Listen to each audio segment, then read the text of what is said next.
سێشتە بکات. وەڵڵا برا زۆر موهیمە هەر کەس ئەم سێشتە بکات لە دوای نوێژەکان لە مزگەوتە بمێنیتەوە بۆ ماوەیەک بە پێ بێی بۆ مزگەوت بۆ نوێژی جەماعەت.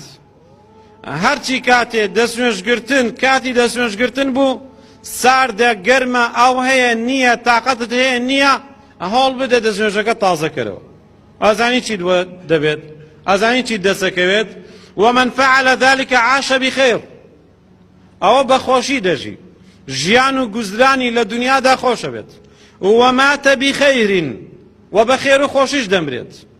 مردنێکە کات کەوا ئاسوودەیی تیا بەدی بکرێت بۆ کاتی مردنی و بۆ دوای مردنیشی.